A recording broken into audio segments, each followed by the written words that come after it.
All right, guys. Welcome back to the next part of Unit 6. You may notice if you've been paying attention to my headings in the notes that I'm actually skipping a section. I'm going to rearrange things a little bit this year from how I've done them in the past. We're going to come back and talk about the organized labor movement a little bit later. But I want to talk about the South and the West today.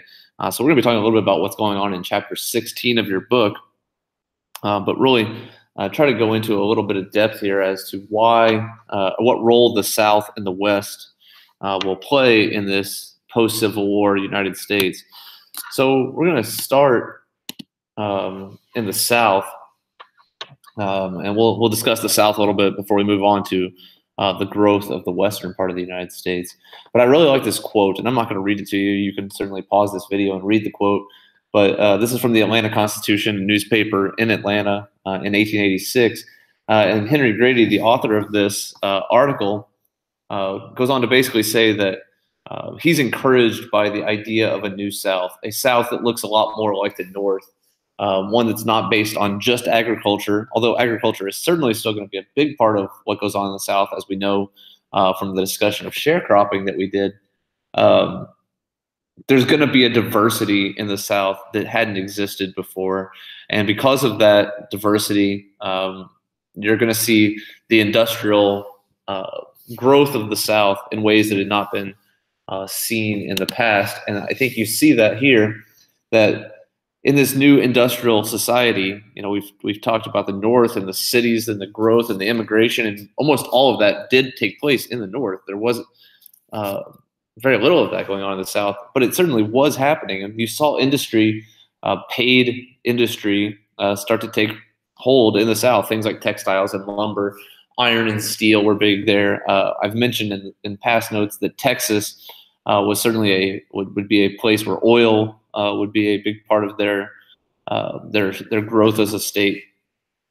So certainly, industry is going to make its way to the South. We're going to see the expansion of railroads. So the South will be much more connected. If you remember back to our pre-Civil War discussion, one of the big advantages that the North had was that they had more railroads, lines of railroad. You guys shared with me in one of your video responses, that being one of the biggest advantages that the North had, and one of the reasons why they won the Civil War. Well, the South is going to grow their railroads as well, including having a Southern Transcontinental Railroad, which will go from New Orleans all the way to Los Angeles, California.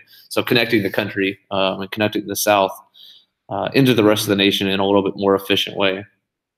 We will see some agricultural diversification. You see that I italicized the word "some" there because there's still going to be a heavy reliance on cotton. Cotton is going to be a staple crop in the South, still is in many places. Even now, but you're going to see some diversification, some shifting to other agricultural goods that are going to be produced there, and so there will be a change. There will also be a bad outbreak where the boll weevil will have disastrous impacts on the crops, the cotton crops of the South during the Gilded Age. Which will certainly set back some of those farmers. And you'll also see the growth of cities during this time in the South. Certainly still not to the extent that we have in the North, but there will be more cities, which I'll bring up here in just a second. But here you can see what railroads looked like, and you probably saw a map like this when you were looking at the Civil War advantages and disadvantages. But you can see that the railroads that were built in 1850, pretty limited in the South, these little red lines, they didn't really go anywhere. They basically connected plantations to shipping ports, but really limited connection to the North. By 1860, so right on the verge of the Civil War, you had a few more connections to the North, but still kind of arbitrary. Like, I love these little railroads that aren't connected to anything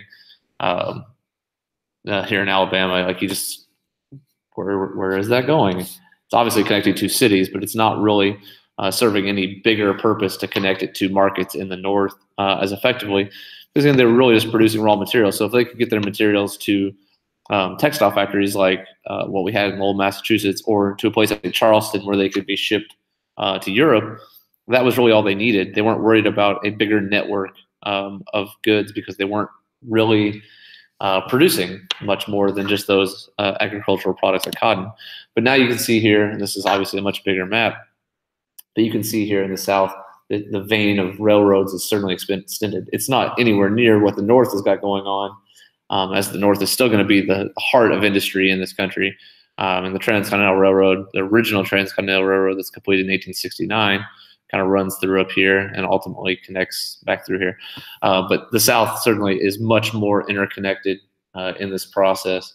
And then down here you can see from New Orleans all the way out here to Los Angeles, you can see that Southern Transcontinental Railroad and all these other routes that come with that. As far as cities, New Orleans has always been a big city. We've talked about New Orleans before.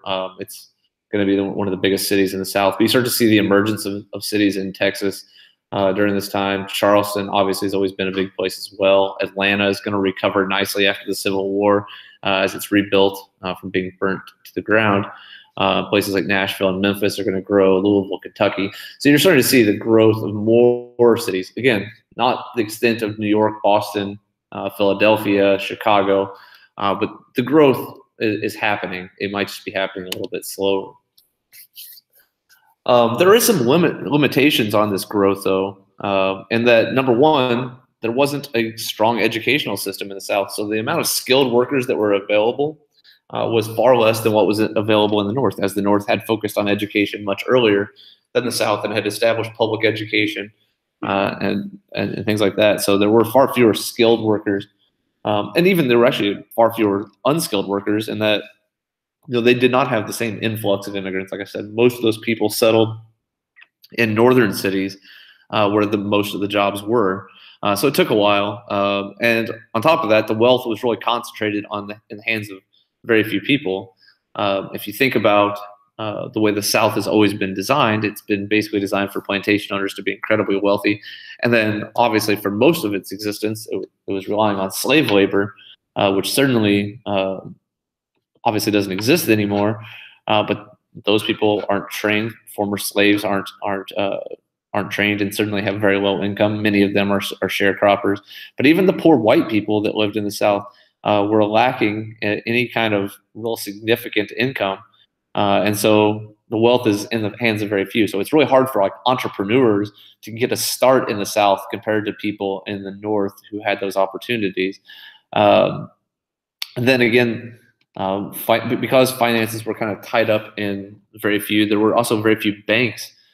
If you did want to take a risk and like take out a loan to start a business, there weren't that many banks to do it. Most of the banking was done in the North. If you think back to our conversations about like central banking and having the Bank of the United States, those were northern banks, and while many people who rejected them were in the South because they didn't like the idea of like corrupt people in the North controlling national wealth. So those issues still exist. And then probably more than anything that limited their growth was the whole idea of racial inequality. So when I said they had a shortage of skilled workers, of course you could say that freed slaves are a great source of unskilled labor. They've in fact done a lot of unskilled labor in their time as slaves. But when the idea of racial inequality exists, and again, I don't need to read this quote to you, but when the mindset is that you have to maintain racial superiority over black people and keep them in their place, you're not going to want to hire them to work. And so it puts a burden on the entire society when, in fact, you refuse to use a big chunk of your labor pool because you want to keep them in a state of racial inequality. So not a smart use of your resources if you're the southern part of the United States. So while there was growth, there were certainly limitations. So that's more or less all that happens in the South during the Gilded Age. I mean, in terms of how it is impacted with industry, certainly like racial segregation, Jim Crow, all of the stuff that we talked about kind of at the end of Reconstruction, that's technically happening during the Gilded Age. So I don't want to underscore any of that in terms of the social impact that's happening in the South. But in terms of industrial conversation, I don't think that there's much else to say. As you read through the book, I think you'll read a little bit about the South, but it's not a prominent part of industrial expansion. So I'm going to go ahead and move on to the west at this point.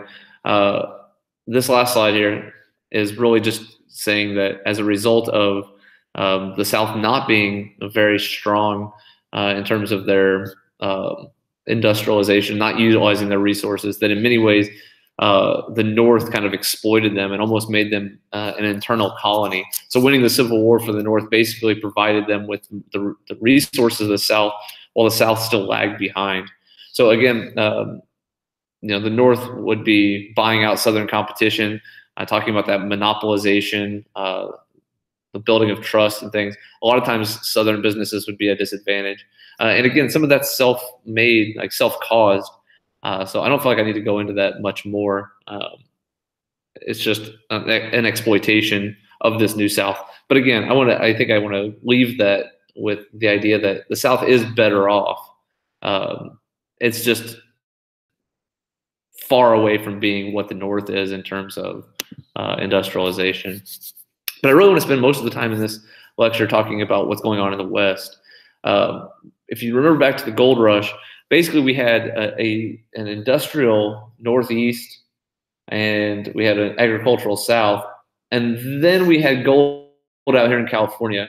So we had a whole bunch of people here. We had quite a few people here. We had a whole lot of nothing in the middle here, and then we had a ton of people out here who were finding gold. This area in the middle, the Great Plains region, was considered by many to be the Great American Desert. I mean, this is kind of the idea, like there's nothing you can grow here. It's got very little value.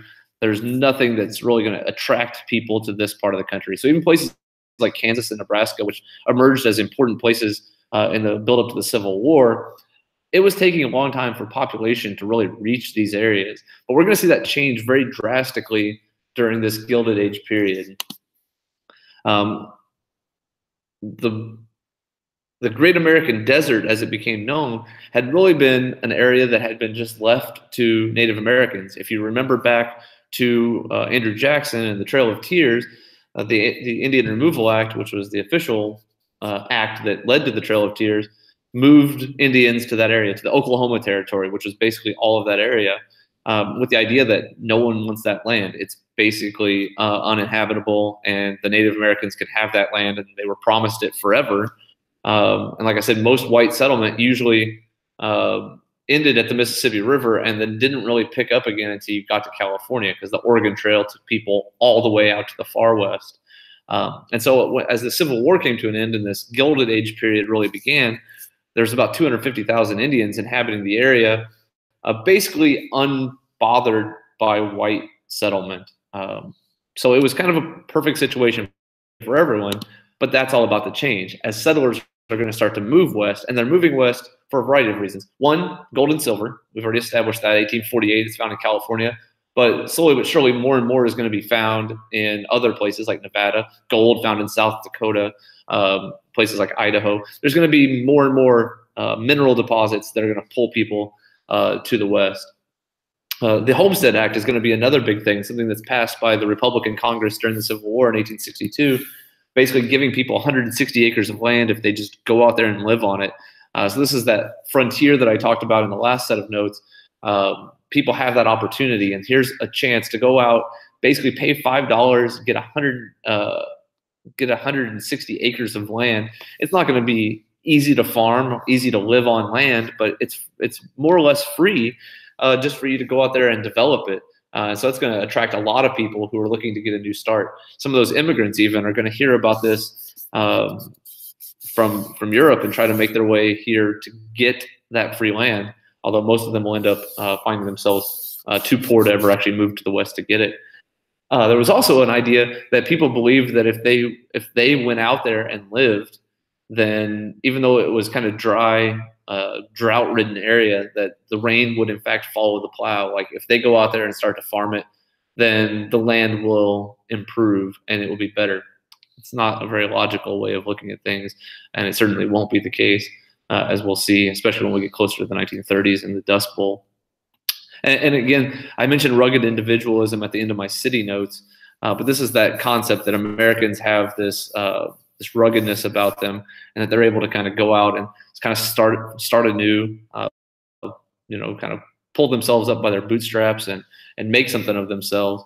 And this gave them that opportunity. But long story short, what this does is it creates a situation where Native Americans and white settlers are now going to be in competition for those land and resources. So those 250,000 Indians who had thought that that land was theirs forever are going to now find themselves in a situation where they're being pushed off their land again. And we're going to have a series of Indian wars as a result of that. This is what a homestead certificate would look like. So again, you can see here 160 acres.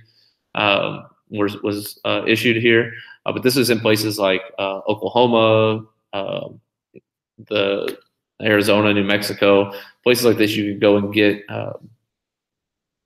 basically really cheap, if not almost free land, if you were just willing to go work that land.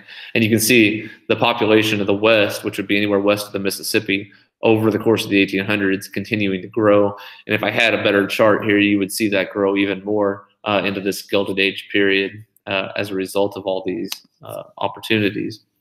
So when these people move, they start running into Native Americans again. And the original deal was that white people and Native Americans would just kind of interact and be fine, that there was no limitation on Indian land use. This is the Treaty of Fort Laramie, passed in 1851, that basically said that there's going to be no restriction on Native Americans. Like, as white people move out here, it's not going to be a big deal. But more and more, especially after the passing of the Homestead Act, that became impossible. And so the government came up with a new plan, which was to set aside reservations for individual tribes. But then as more and more white people started to settle in the area, those reservations kept getting shrunk more and more and more. And the idea was then we would set up, the government would set up something called the Bureau of Indian Affairs, which would help Native Americans get the resources they needed to now live a sedentary lifestyle as opposed to a more nomadic lifestyle where they were basically following buffalo herds. But these organizations were often corrupt. The people who would be running them, even though they were Native Americans themselves, would just steal money and not give it to the tribes. And they would not get the things that they needed. So the goal then became kind of civilize the Native Americans as they were viewed as savages, have them kind of become like more Americanizing them.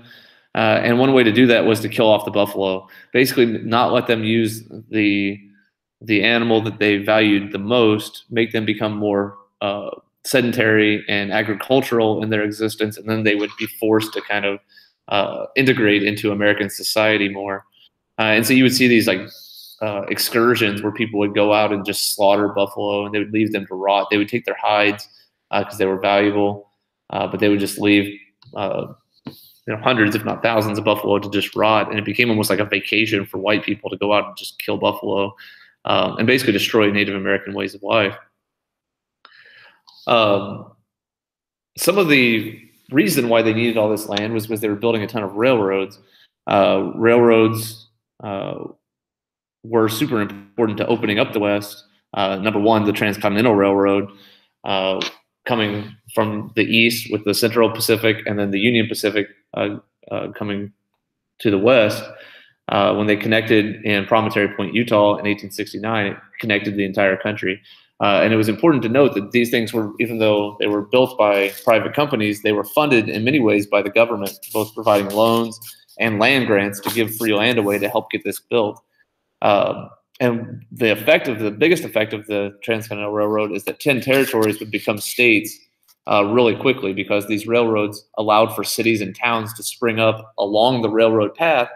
And it's another reason why Indians had to be moved, because the railroad path went right through Indian land, and as these new towns and things sprung up, the Indians needed to be moved onto reservations to allow for it. It also then connects industry, because it allows mining to take place in the West. Things like copper are going to be mined heavily in the West and shipped back to the East. And new markets, these new emerging towns, are going to be places where they can sell their materials. So it's kind of a win-win for both sides. Here's again the Transcontinental Railroad and its route and where it's being built.